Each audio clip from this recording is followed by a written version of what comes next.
湾开放日本福岛无限制食品进口，食药署2月21号公告行政命令，但全台有16县市食安自治条例禁止福岛食品，被认定抵触宪法以及中央规范，政院函告禁制无效。他们自己要去修改那些条例。中央主张相关规范该达到全国一致性，地方修改条例也是必须。11个县市由卫福部主管的基隆、宜兰、花莲、新竹县等到彰化、云林、嘉义、屏东以及3个离岛，都已经被卫福部函告无效。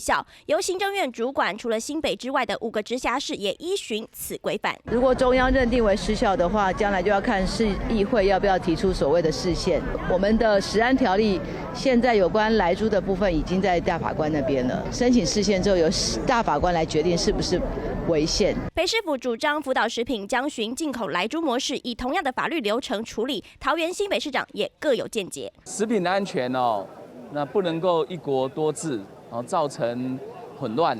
那如果进口标准跟市场流通的标准不一样，那会变成是无所适从。在上游要做好源头的管理，下游整个标志标签要非常的清楚。福食解禁有效排除台日贸易障碍，从上个月底开放至今，福岛无限制食品尚无业者申请报关。蔡政府接轨国际宣示严查，拒绝核实，也进一步认定地方条例不能抵触中央政策，统一规范也避免业者进口无所适从。3立新闻黄大峰、魏文轩特别报道。